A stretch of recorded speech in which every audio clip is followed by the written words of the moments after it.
Good morning, everyone. Now we'll be continuing with the second part of infection control in dentistry. Now, coming to the infection control during the treatment period, the infection control procedures described in the previous period will help you to reduce the risk of transmission of infectious agents during treatment. There are additional precautions that can be taken to further reduce infection risks. Use care when receiving, handling, or passing sharp instruments. Take special precautions with syringes and needles. Use a rubber dam wherever possible. Avoid touching unprotected switches, handles, or other equipment once gloves have been contaminated. Avoid entering cabinets once gloves have been contaminated.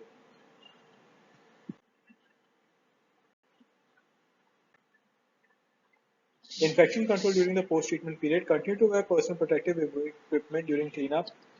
After patient care is completed, begin the cleaning and disinfection process by removing contaminated gloves used during treatment. Wash your hands and use the utility gloves before beginning the cleanup. Continue to wear protective eyewear, mask, and gown. Remove all disposable barriers. All of the barriers placed before treatment, including light handle covers and countertop barriers, should be removed. Clean and disinfect all items not protected by barriers. Cleaning and disinfection of the dental treatment room surfaces are important components in an effective infection control program. The laboratory studies have proved that microorganisms may survive on environmental surfaces for a long time. For example, Mycobacterium tuberculosis may survive for weeks. Sterilization and disinfection of dental instruments. The classification based on the risk of transmission and need of sterilization can be critical, semi-critical, and non-critical. Critical instruments penetrate mucous membrane or contact bone, bloodstream, or other normally sterile tissues. Heat sterilize between uses or use sterile single-use disposable devices. Examples include surgical instruments, scalpel, blades, periodontal scalers, and surgical dental burrs. Semi-critical instruments contact mucous membrane but do not penetrate soft tissue. Heat sterilize or high-level disinfection is required. Example is dental mouth, mirrors, amalgam condensers, and dental handpieces. Non-critical instruments and devices, the contact is only with skin. They require a low to intermediate level disinfectant. Example is X-ray heads, phase bows, pulse oximeters, blood pressure cuff, etc. Sterilization. Stages for instrument sterilization are pre-soaking, cleaning, corrosion control, and lubrication. Packaging, sterilization, handling sterile instruments, storage, and distribution. Physical agents such as sunlight, drying, dry heat, moist heat, filtration, radiation, ultrasonic and sonic vibrations can be used. Chemical agents such as alcohols, aldehydes, dyes, halogens, phenols, surface active agents, metallic salts, and gases. Four accepted methods of sterilization are steam pressure sterilization, autoclave, chemical vapor sterilization, chemiclave, dry heat sterilization, dryclave, ethylene oxide sterilization. Sterilization with steam under pressure, time required at 121 degrees Celsius is 15 minutes at 15 pounds of pressure. Advantages are it is rapid and effective for sterilizing cloth surgical packs and towel packs. Disadvantages are that the item is sensitive to heat, cannot be sterilized. It tends to corrode carbon steel burrs and instruments. Chemical claving is sterilization by chemical vapor under pressure. It operates at 131 degrees Celsius and 20 pounds of pressure. They have a cycle time of half an hour. Carbon steel and other carbon-sensitive burrs, instruments, and pliers are sterilized without rust or corrosion. Disadvantages are that items sensitive to elevated temperature will be damaged. Instruments must be very lightly packed. Towel and heavy clothing cannot be sterilized. Dry heat sterilization is achieved at a temperature above 160 degrees Celsius. They have heated chambers which allows air to circulate by gravity flow. 6 to 12 minutes is required for sterilization.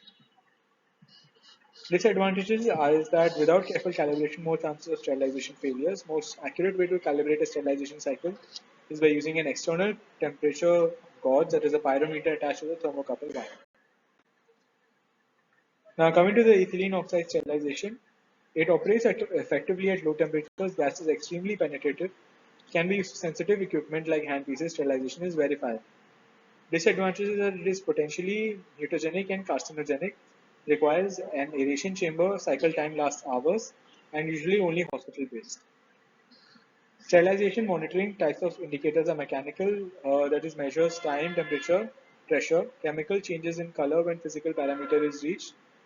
Biological uses biological supposed to assess the sterilization process directly.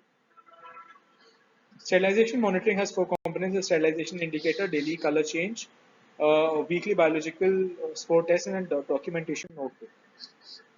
Storage area should be dust-proof, dry, well ventilated, and easily accessible for routine dental use. Sterile material should be stored at least 8 to 10 inches from the floor, at least 18 inches from the ceiling, and at least 2 inches from the outside walls. Items that are not stored in any location where they can become wet, items should be positioned so that packaged items are not crushed, bent, crushed, compressed, or punctured. Outside shipping containers and corrugated carton should not be used as containers in sterile storage areas. Ultraviolet chambers and formalin chambers are now commonly used for storage of instruments. Now, disinfection of dental unit and environmental surfaces. Disinfection is always at least a two-step procedure. Initial step involves vigorous scrubbing of the surfaces to be disinfected and wiping them clean. Second step involves wetting the surface with the disinfectant and leaving it wet for the time prescribed by the manufacturer. The ideal disinfectant has the following properties: broad spectrum of activity, acts rapidly, non-corrosive, environment friendly, is free of volatile organic compounds, non-toxic and non-staining.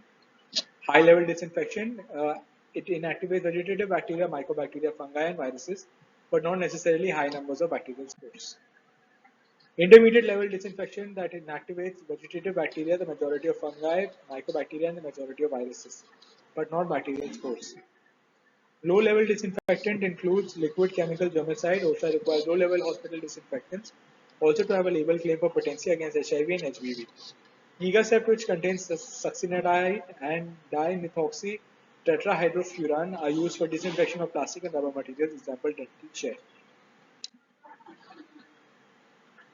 Now, basics of laboratory disinfection involves coordination between the dental office and lab, use of proper methods and materials and for decontaminated soil incoming items, and they should be disinfected before being used or handled by the lab person.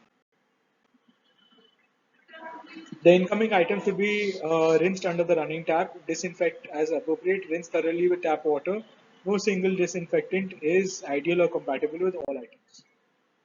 Outgoing items are that it should be cleaned and disinfected before delivery to the patient. After disinfection, rinse and place in plastic bag with diluted mouthwash until insertion. Do not store in disinfectant before insertion. These are my references.